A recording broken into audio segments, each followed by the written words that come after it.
هل لك سر عند الله بينك أنت وبين الله؟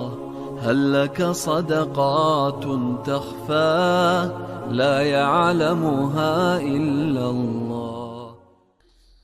بسم الله الرحمن الرحيم.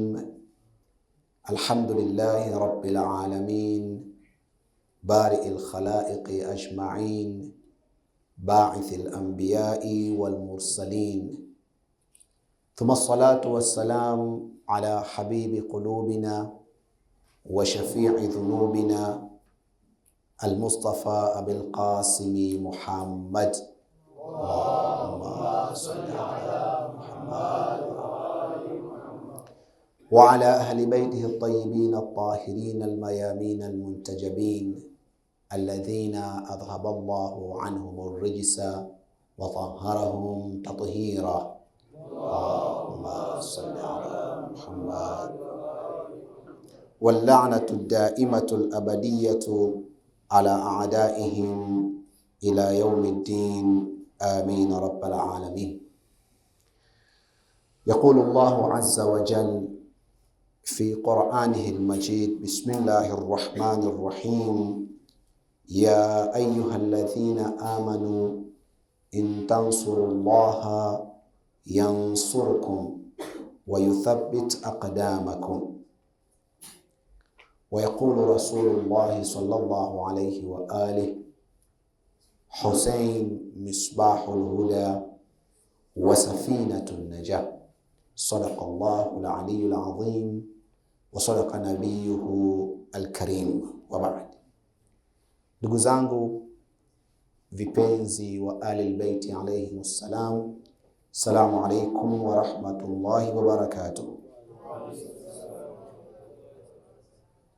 Leo ni katika miongoni mwa masiku ambayo Mwenyezi Mungu Subhanahu wa Ta'ala ameyazungumzia katika Qur'ani, akimwambia Nabii Allah Musa alayhi salam: wadhakiruhum biayamillah, na wakumbushe watu kwa masiku ya Mwenyezi Mungu. Masiku haya ya Ashura ni miongoni mwa masiku ya Allah Subhanahu wa Ta'ala, na bila shaka kila siku ni ya Mwenyezi Mungu, lakini kuna zile siku ambazo zina matukio ama ya waumini wa Islam kupata ushindi na kuingia katika neema, ama ni masiku ambayo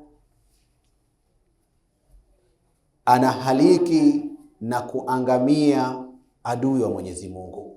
Hayo masiku ni masiku ya Allah Subhanahu wa Ta'ala.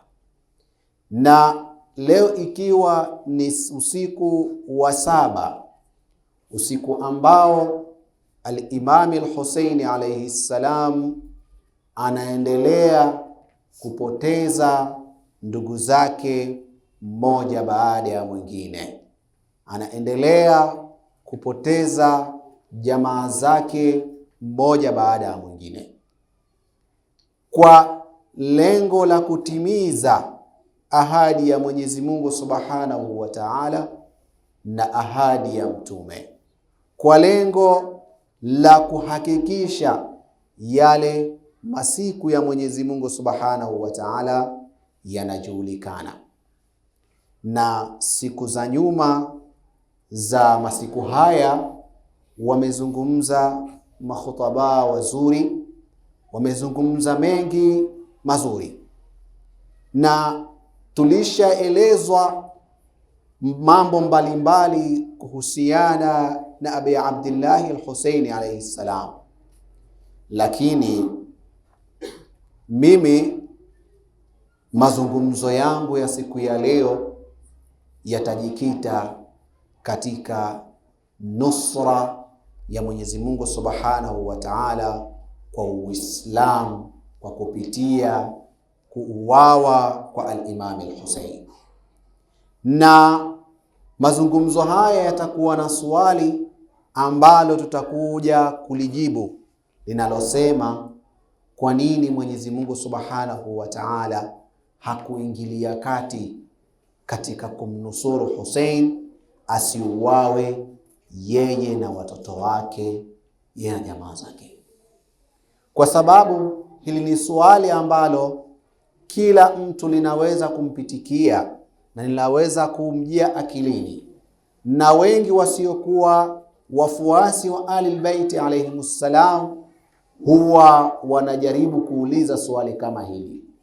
Ikiwa nyinyi mwadai kwamba Hussein alikuwa katika haki, kwamba Hussein alikuwa anampigania Mwenyezi Mungu, kwa nini huyo Mwenyezi Mungu mwenyewe hakuingilia kati katika kumsaidia Hussein asiuawe yeye pamoja na watoto wake na jamaa zake? Na kwa sababu pia imekuja katika Qur'ani kwamba yapo matukio ambayo Mwenyezi Mungu Subhanahu wa Ta'ala aliwanusuru waja wake, alinusuru dini yake. Tunasoma sote pale ambapo mfalme wa Yemen alipotaka kuivamia Al-Kaaba. Mwenyezi Mungu Subhanahu wa Ta'ala alitadakhal, aliingilia kati kuinusuru Kaaba, kama Qur'ani inavyosema, alam tara kaifa fa'ala rabbuka bi ashabil fil alam yaj'al kaydahum fi tadlil wa arsala alayhim tayran ababil, akawaangamiza. Aliingilia kati kutokuharibiwa na kuondoshwa na kuvunjwa Al-Kaaba. Allah aliingilia kati. Vile vile Qur'ani inatunukulia matukio kama tukio la Badri, pale Allah Subhanahu wa Ta'ala alipowanusuru watu waliokuwa wakipigana vita katika ile vita ya Badr, aliwanusuru. Mwenyezi Mungu Subhanahu wa Ta'ala vile vile ananukuu katika Qur'ani, inanukuliwa aliingilia kati kwa Yusuf pale ambapo ndugu zake walipotaka kumuua Yusuf. Allah aliingilia kati akamnusuru Yusuf, na Yusuf hakuuawa, akabakia. Sasa inakuwaje kama Hussein alayhi salam yupo katika haki, basi Allah kwa nini hakuingilia kati akamnusuru Hussein na watoto wake na wanawake zake na watoto wachanga na ndugu zake wasiuawe, wasife na wakabaki hai? Hili ni swali ambalo ndio litakuwa linaongoza mada yetu ya leo. Lakini kwa ufupi na kwa utangulizi ni kwamba siku zote katika mfumo wa Mwenyezi Mungu Subhanahu wa Ta'ala kwenye kuuendesha huu ulimwengu, basi ameweka kanuni katika kila kitu. Na yeye Allah alikuwa na uwezo wa kuja kuinusuru dini yake mwenyewe na kunusuru Qur'ani mwenyewe, lakini si hikma. Kwa hiyo mlinzi wa sheria ya Mwenyezi Mungu Subhanahu wa Ta'ala anakuwa ni nani? Anakuwa ni mtume wake, ni waja wake wema, walinzi wa ulimwengu, walinzi wa ardhi, warithi wa ardhi, ni waja wake wema, kama alivyozungumza, walaqad katabna fi zaburi min ba'di dhikr anna ardha Allah yarithuha ibadiyas salihin au ibadullahi salihin. Mwenyezi Mungu ameshapitisha, ameshafaradhisha kwamba ardhi yake itarithiwa na waja wake ambao ni wema. Kwa hiyo kwa kanuni hii ndiyo maana utakuta kila anapotokea taghut, kila anapotokea muovu kwenye ardhi, basi huyo hatabaki, basi huyo hatobakia. Mwenyezi Mungu Subhanahu wa Ta'ala lazima amwangamize, ajilan am ajilan, haraka ama kwa kuchelewa, lakini ataangamia. Na visa ni vingi, na Qur'ani imetiririsha matukio mbalimbali kwa wale viongozi madhalimu, lazima mwisho wao unakuwa mbaya.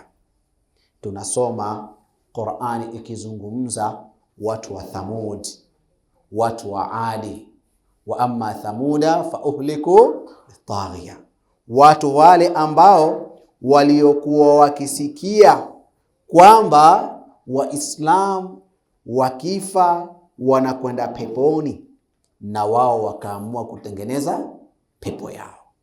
Pamoja ya kwamba watu hao walikuwa ni wazito na ni watu wakubwa wenye miili mikubwa na nguvu kubwa, kama Qur'ani inavyozungumza, allati lam yukhlaq mithluha fil biladi, Mwenyezi Mungu hajawahi kuwaumba mfano wa hao kwenye miji, kuanzia zama hizo baada yao na zama zinazokuja, hakuna mfano wa hawa. Walikuwa ni watu wenye nguvu, watu wenye miili mikubwa, wakaamua na wao kutengeneza pepo yao kwa miaka 300. Lakini walipotaka kuingia tu pepo ile, Mwenyezi Mungu Subhanahu wa Ta'ala aliwaangamiza. Soma historia, zidisha kusoma, uangalie kila dhalim katika wajhi, katika uso huu wa ardhi, masira yake, mwisho wake unaishia wapi? Kwa hiyo Allah, kama ambavyo au kuna maadui, kama ambavyo kuna wabaya, vile vile kaweka wasimamizi wa sheria yake. Wale wasimamizi wa sheria ndio ambao wanaakisi mambo anayoyataka Mwenyezi Mungu kimatendo na kikauli pia. Ukija ukitafuta watu wa sampuli hii, al-Imam al-Husaini alayhi salam humkosi kuanzia utotoni mwake. Na ndio maana tunasema kwamba hata Mtume sallallahu alayhi wa ali, kabla ya mazazi yake miaka na miaka, ana historia. Historia ya Mtume haianzi tu alipozaliwa, ina miaka na miaka. Tulishawahi kunukuu kwamba hata jina la Muhammad lishawahi kupatikana. Walikuwepo watu kabla ya kuzaliwa Muhammad wanaitwa Muhammad. Walipata wapi majina haya? Ni kwamba walipata katika historia, katika vitabu. Jina la Mtume limetajwa, jina la Hasan, jina la Fatima. Yalikuwepo majina haya kabla watu hawa hawajazaliwa. Yalitokea wapi? Yalitokea kwenye vitabu, kwenye historia. Kwa hiyo maimam, waja watukufu, waja wema, wasalihina, maauliya wa Mwenyezi Mungu, wana mchango na wana dauru katika kuisimamisha na kuibakiza sheria ya Mwenyezi Mungu na mambo anayoyataka Mungu ardhini yapatikane. Na ukirudi ukimsoma al-Imam al-Husaini alayhi salam, utamkuta yupo katika miongoni mwa matukio ambayo al-Imam al-Husaini alishiriki udogoni, ambayo matukio mazito, si tu jambo la kiakhlaqi, jambo la kitabia nzuri, la, ni suala la kubakia Uislamu na kuondoka Uislamu. Alishiriki nalo, ni tukio zima la mubahala. Al-Imam al-Husaini yumo ndani yake, kama Qur'ani inavyotaja ikisema kwamba faman hajaka fihi min ba'di ma ja'aka min al-ilm faqul ta'alu nad'u abna'ana wa abna'akum wa nisa'ana wa nisa'akum wa anfusana wa anfusakum thumma nabtahil fanaj'al la'natallahi 'ala al-kadhibin.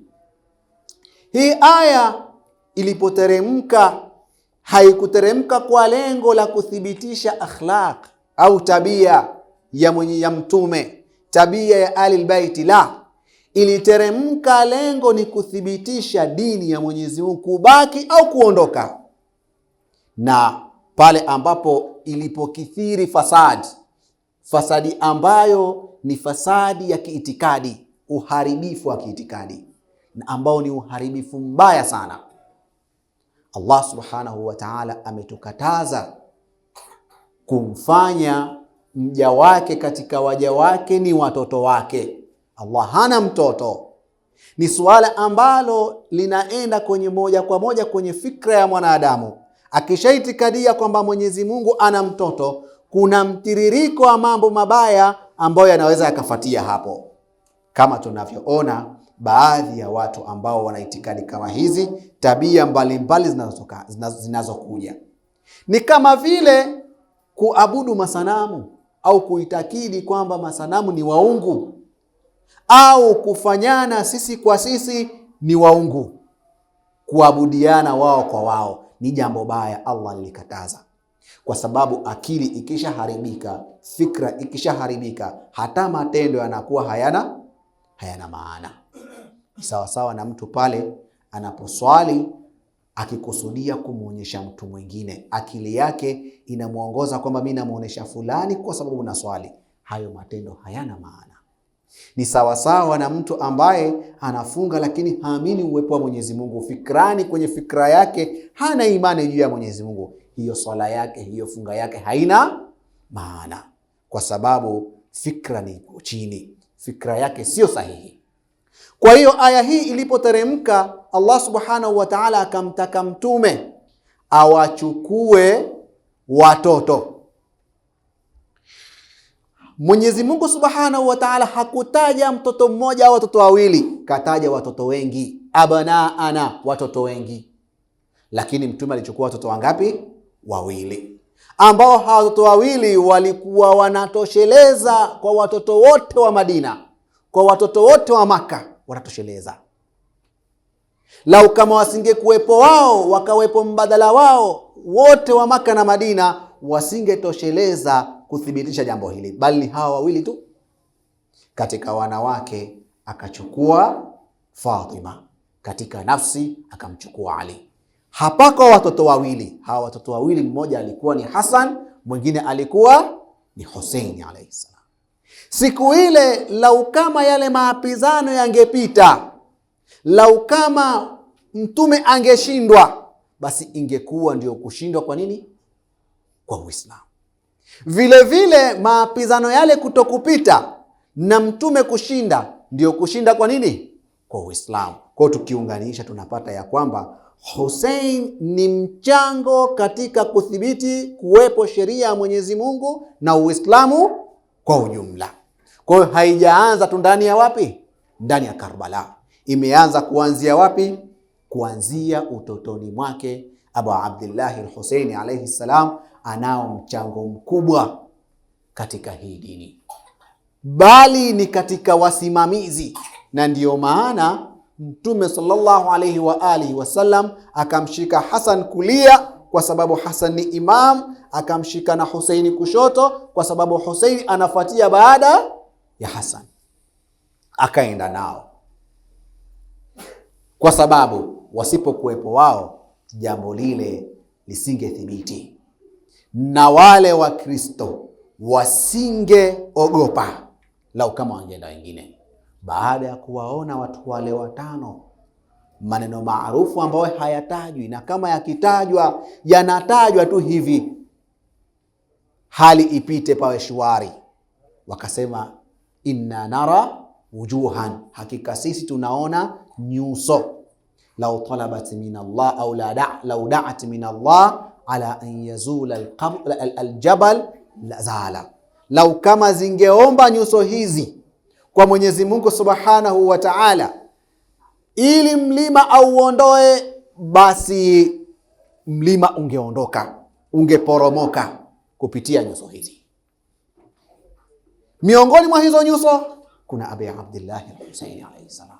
Kwa si tukio kwamba ni la kawaida, ni tukio ambalo lenye kusimamisha dini na kubakiza Uislamu. Kwa hiyo hatuwezi tukasema kwamba al-Imam al-Husaini basi alikuwa sahaba tu, bali tunasema ni msimamizi wa sheria ya Mwenyezi Mungu Subhanahu wa Ta'ala, na vile vile ni mtu aliyenusuru dini ya Mwenyezi Mungu. Kama nilivyotanguliza, Allah anaweza kuyafanya yote haya,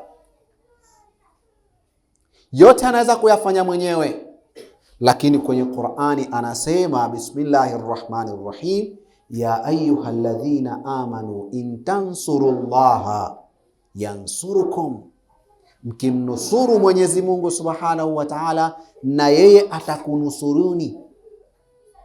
Si kwamba hawezi kufanya mwenyewe, lakini dini inahifadhiwa kupitia watu, kupitia waja wema. Hata Qur'ani, inna nahnu nazzalna alquran wa inna lahafidhun, yani ni Allah peke yake, maana yake kaiweka kwenye vifua vya watu.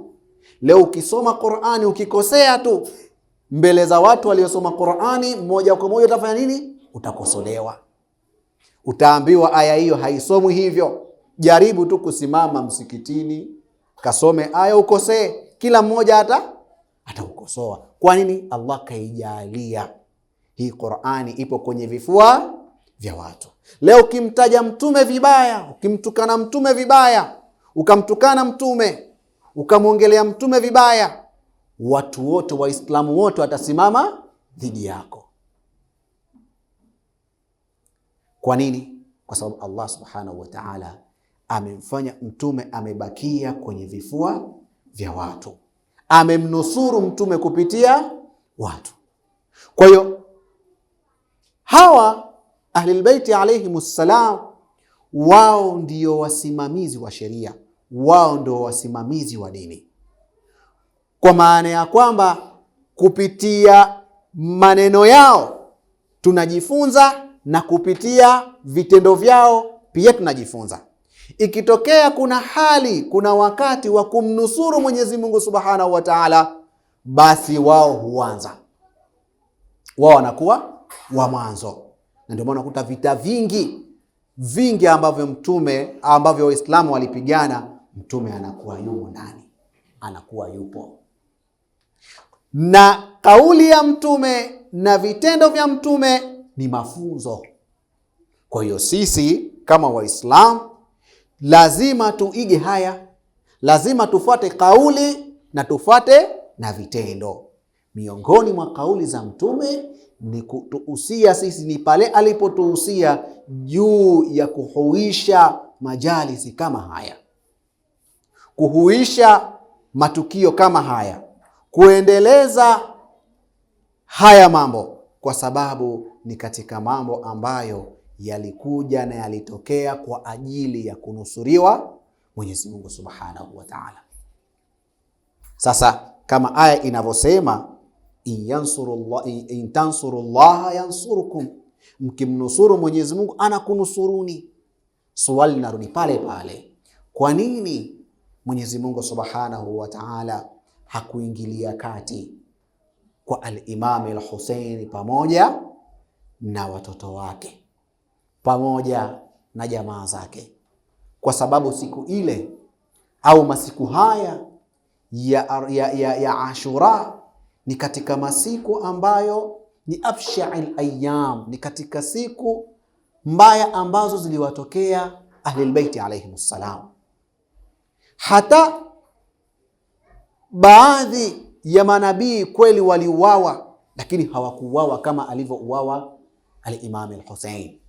Ndio maana mtume aliposema ma udhiya nabiyyun qat mithli ma udhitu, hajaudhiwa nabii yoyote kama nilivyoudhiwa mimi. Watu wanatafsiri kwamba mtume kuudhiwa, aliudhiwa vipi? Aliwekewa miba barabarani, alitupiwa kinyesi, alizibiwa njia, alifungiwa, hivyo tu, hayo tu. Wakati kuna manabii walikerezwa, yawe hayo tu ndio maudhi. Ambacho kimemuudhi mtume zaidi ni pale watu ambao aliwahisabu ni wake wanamuunga mkono kumbe wapo dhidi yake. Hakuna kitu kibaya kama unayemuona ndugu yako ndiye adui yako. Hiyo ni baya sana. Baada ya wale watu kuamini kwamba mtume ni mtume wa Mwenyezi Mungu, kuamini kwamba Muhammad ni mtume wa Mwenyezi Mungu, kumkubali mtume, kumbe walikuwa kwenye nyoyo zao kuna mengine. Baadaye wakamgeuka mtume kwa kizazi chake, kumuulia kizazi chake.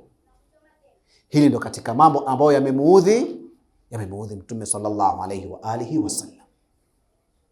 Haya, kwa hiyo ni katika masiku ambayo Imam anaona jamaa zake, ndugu zake wanaondoka mmoja baada ya mwingine. Wanasema kwamba wewe ukitaka kuakisi haya matukio ya Karbala, hebu jaribu kukumbuka tu ndugu yako, mama yako, ndugu zako waliopotea, walioondoka duniani. Kumbuka tu kumbukumbu zao mpaka leo zimefutika akilini mwako. Au pale tu walipokuwa wanaondoka duniani, unaona kabisa mimi kaka yangu ndiyo anaondoka, mama yangu ndiyo anaondoka. Kumbukumbu ile imekata mpaka leo. Yale maumivu ambayo ulikuwa ukiyapata kwa yule ndugu yako aliyoondoka, jamaa yako aliyoondoka duniani, yale maumivu yale ya akisi kwa Abi Abdillah alivyokuwa anakosa watoto wake, anawakosa ndugu zake. Ya akisi yale maumivu. Ya akisi maumivu ya Sayyida Zainab alayha salam alivyokuwa anaondoka pale Karbala, halafu anauona mwili wa kaka yake Abi Abdillah al-Hussein ulivolala hauna kichwa. Akisi, utaona machungu yanayobakia kwenye moyo. Kwa ni katika masiku hatari. Lakini kwa nini Allah subhanahu wa ta'ala hakuwafanya Abu Abdillah Abbas alayhi salam, na leo ni katika siku ya Abbas? Swali hili lina majibu matatu. Jawabu la kwanza, tunasema kwamba si tu Hussein alayhi salam ambaye hajanusuriwa. Kama swali hili, kama jambo hili limekuja kwa Hussein, limemfikia Hussein, ameuawa ndani ya Karbala, hakubakia hai, ikiwa tunachukulia kwamba nusra ni kubaki hai si kufa, kama nusra ni hivyo, basi wako asiyekuwa Hussein walikuwa wakilingania dini ya Mwenyezi Mungu, walikuwa katika haki, lakini pia walifanya nini? Waliuawa. Mfano, Nabiullahi Zakaria aliuawa, tena alikerezwa kwa msumeno, hadithi zimejaa, aliuawa. Nabiullahi Yahya aliuawa. Bali riwaya zinanukuu kwamba Banu Israil kanu yaktuluna al-anbiya baina lailin wa dhuhaha, baina usiku na mchana manabii 90 wanawaua. Lakini Mungu hakuwa nusuru. Mbona? Ikiwa nusra ni mtu kubaki hai, kwamba ushindi unapatikana pale unapokiepuka kifo tu, basi wako manabii ambao wametangulia na walikuwa katika haki, na hakuna mtu anayeshuku kwamba nabii hayupo katika haki, na wao waliuawa. Waqatlahumul anbiya bighairi haq, walikuwa wakiwaua mitume pasini ya nini? Pasini ya haki. Saleh walimuua.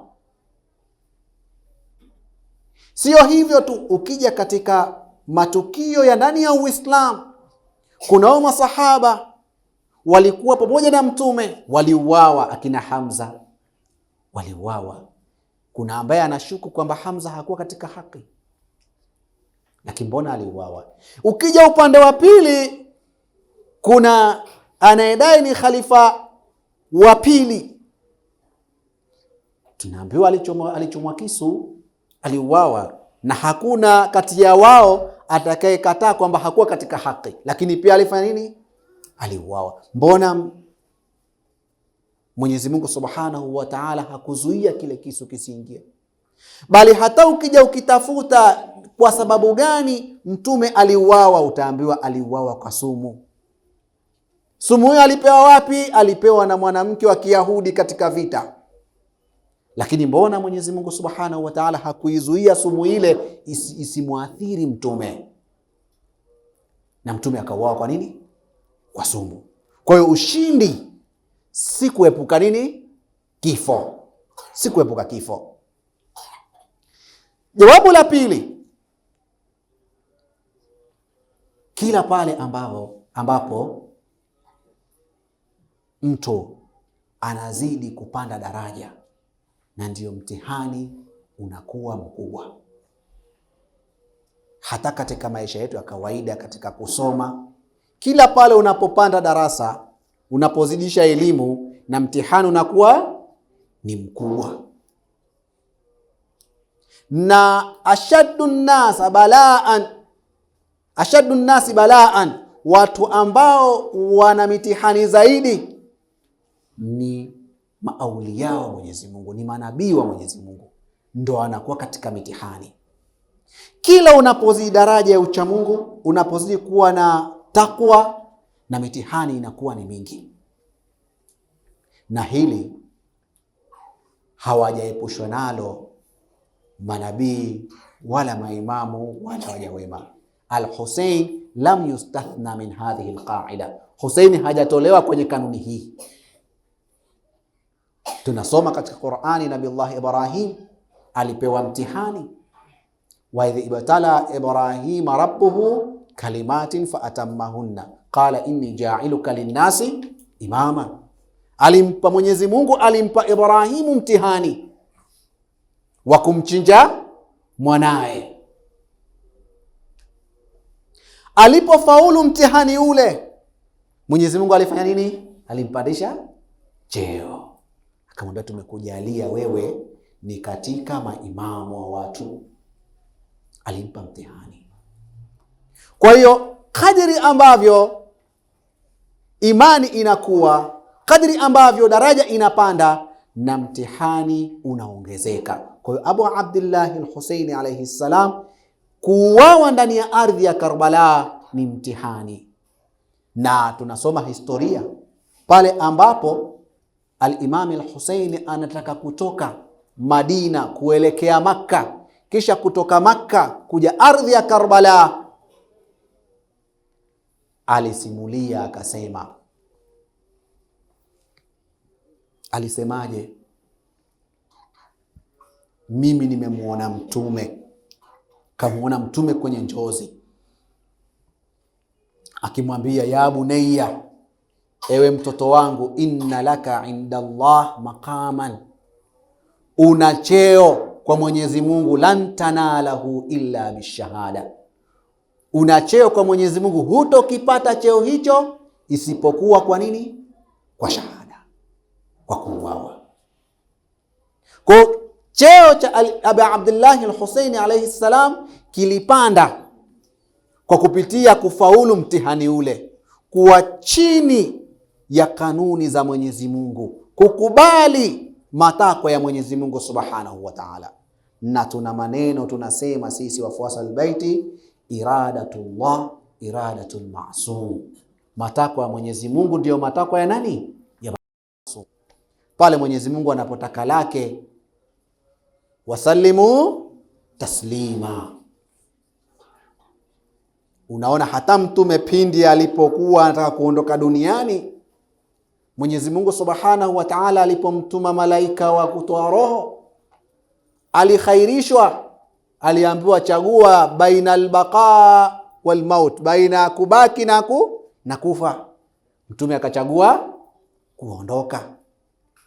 Pale Ibrahimu alipotupwa kwenye moto, akiwa yupo katika tanuri la moto, malaika mbalimbali waliteremka kama riwaya zinavyosema.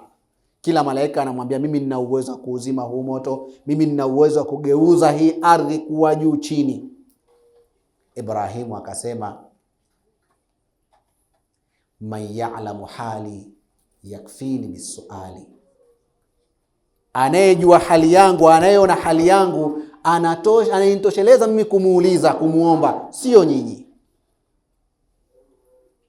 Pale Ismail alayhi salam alipoambiwa na baba yake Ibrahim, inni ara fil manami anni adhbahuka, naona kwenye njozi kwamba wewe na kuchinja mtoto wangu. Ismail alijibuje? Ya abati if'al ma tu'mar satajiduni sabiran insha Allah, utanikuta mimi ni mwenye kusubiria. Anataka kuchinjwa, lakini yusallimu tasliman, kwa amri ya Mwenyezi Mungu Subhanahu wa Ta'ala.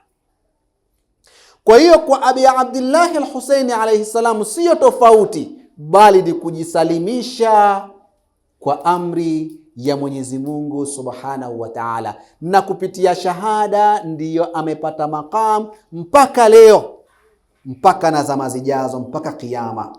Abu Abdullah alayhi salam atabakia kubakia na kubakia. Shaairi zake zimepigwa vita na wengi. Wa bil fi'l, kupitia Abi Abdullah kumefunguka mengi. Leo wewe ukitoa chozi tu, al-Imam ar-Ridha alayhi salam anamwambia sahaba wake Ibn Shabib, amwambia ya Ibn Shabib, in sarraka an ta'isha ma'ana fil janna, ukipendezewa kuishi pamoja na sisi, kuwa pamoja na sisi peponi, fakil al-Husayn, mlilie al-Imam al-Husayn alayhi salam. Kupitia Abi Abdullah imekuwa kila matendo ndani ya masiku haya unayoyafanya biqasdi ya Abi Abdullah, basi unapanda, kama tunavyosoma katika ziyarat Ashura, Allahumma ja'alni wajihan indaka bil Husaini alayhi salam, nifanye kuwa wajih, nifanye kuwa kipenzi kwako. Allahumma rzuqni shafa'at al-Husaini yawmal wurud. Wurudi nini? Siku ya kuingia kaburini. Kila unachokifanya ndani ya ardhi hii ya Karbala, ndani ya masiku haya ya Ashura, ndani ya ardhi ile ya Karbala, lolote la kheri, basi Mwenyezi Mungu Subhanahu wa Ta'ala analipitisha. Na kupitia mambo haya kuna visa na visa.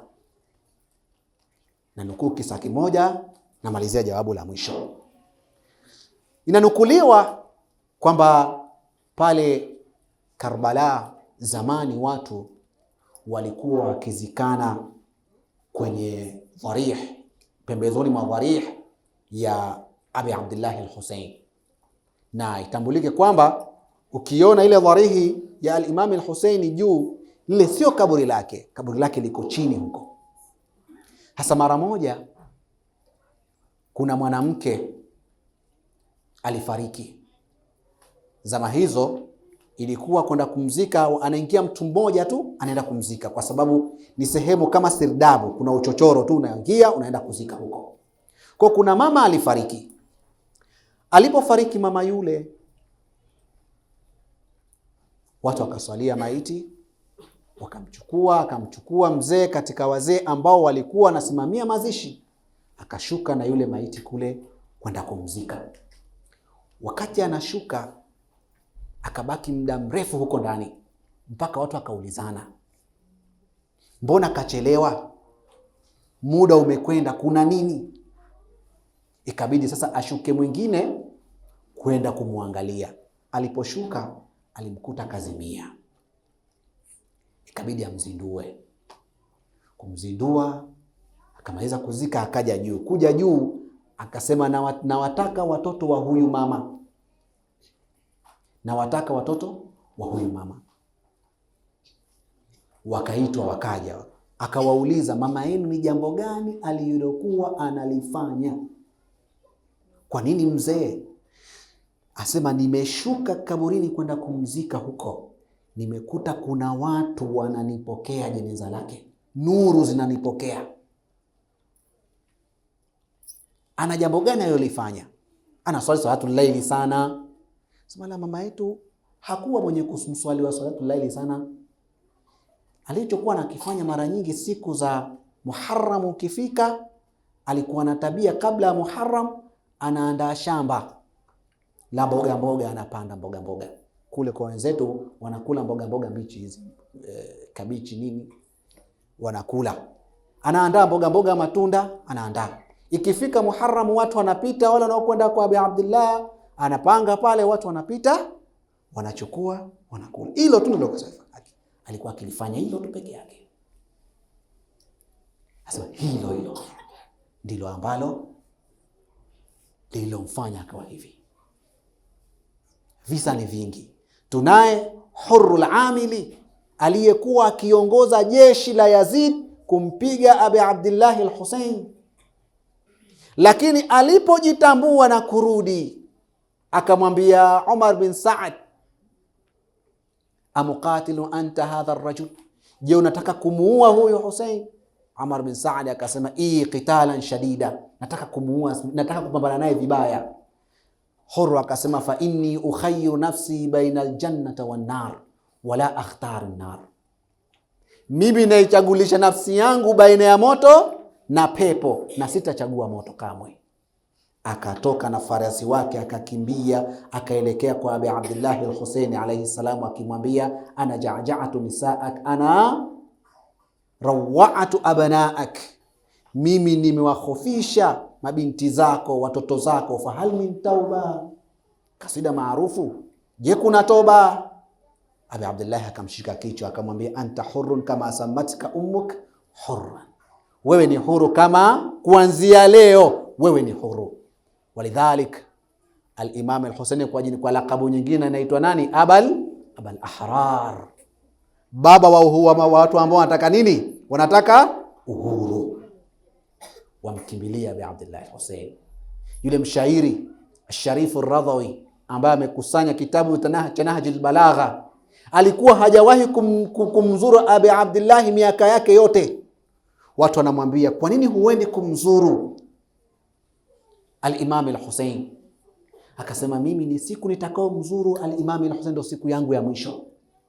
Sharif al-Radhawi, kaka yake na Said al-Murtada, alipokwenda kumtembelea Abi Abdullah al-Husayn akawa anaimba mashairi ambayo sote tunayajua, Karbala la zilti karbun wa bala ma laqiya indaka alul Mustafa. Anaimba haya mashairi, anaelekea kwenye kubba ya Abi Abdullah, anakumbatia ile dharih, hapo hapo akaondoka duniani, hapo hapo.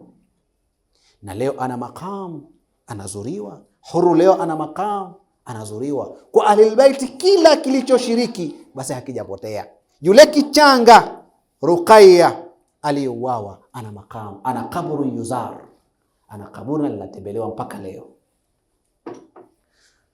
Kwa hiyo hakuna kinachopotea. Lakini hivi vyeo, hizi baraka, hizi neema zimepatikana kupitia nini? Kupitia mtihani ambao aliutahiniwa al-Husayn alayhi salam, na mtihani ule akaufaulu, ndio umefungua hizi daraja mbalimbali. Kwa hiyo al-ajr ala qadri al-mauna, ujira ni kwa kadiri ya juhudi. Jawabu la mwisho ni kwamba tukirudi kwenye hiyo Badrin na hiyo Kaaba kunusuriwa, kwa nini Allah alinusuru Kaaba na kwa nini aliwanusuru watu wa Badr? Kwa nini? Kwa sababu pale kwenye Kaaba kana awwalu bidaya, ndio ilikuwa mwanzo. Lengo la Abraha ilikuwa tayari ameshajenga hekalu, na lengo lake anawataka watu waachane na al-Kaaba waelekee kwenye nini? Hekalu yake. Kwa hiyo ikivunjika Kaaba watu wataelekea kule, na ndio maana Allah subhanahu wa ta'ala akaithibitisha na akaibakiza al-Kaaba. Lakini hiyo Kaaba baada ya tukio hili ilishavunjwa zaidi ya mara moja. Zama za Yazidi imevunjwa mara mbili kwa Manjaniq. Hapo Allah alikuwa hayupo, alikuwa haioni mpaka asinusuru. Mambo hayapimwi hivyo. Ama kwenye Badri pale ilikuwa ni shinda Uislamu dhidi ya nini? Ya ukafiri. Kwa kama ukafiri ungeshinda, basi Uislamu umefanya nini? Ungeshindwa. Ndio maana Mwenyezi Mungu qaddama al-aula, akatanguliza muhimu. Ama kwa al-Imam al-Hussein, kumnusura al-Imam al-Hussein la bil-Hussein. Nusrat al-Hussein la bil-Hussein, wa innama nusrat al-Hussein bi shahadati al-Hussein. Nusrat al-Islam laysa bi hayati al-Hussein. Kunusuriwa kwa Uislamu sio kubaki Husaini hai, bali kunusuriwa kwa Uislamu ni kuuawa kwa al-Husaini alayhi salam. Kwa nusra bado imetahaqaq. Na ndio maana Qur'ani imesema ya ayyuhalladhina amanu in tansurullaha yansurukum wa yuthabbit aqdamakum.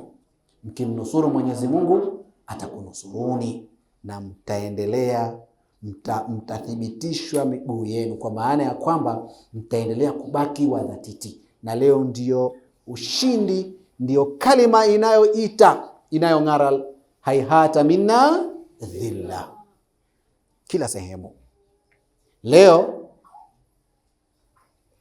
utakaposimama ukasema mimi ni mfuasi wa Abi Abdullah al-Hussein, an-nufus tahtaz, nafsi zinatetemeka. Wale washindi walioshinda vita hapa katikati ni wafuasi wa nani? Wa Abi Abdullah al-Hussein alayhi salam. Hussein ndio aliyetufundisha kuthibiti, na hapa ndiyo nusra hakiki ilipopatikana. Kwa ushindi si kukwepa kifo. Maneno maarufu aliyomwambia waziri wa Irani, aliyomwambia wa Marekani, akiwaambia kwamba sisi hatuogopi kufa kwa sababu nyinyi mkifa mnapotea, hamtajwi tena. Sisi kufa kwetu ndio kubaki kwetu. Haya ni maneno ya Abu Abdullah alayhi salam aliposema kwamba la ara al-mauta illa saada, sioni mauti isipokuwa ni ubora na utukufu.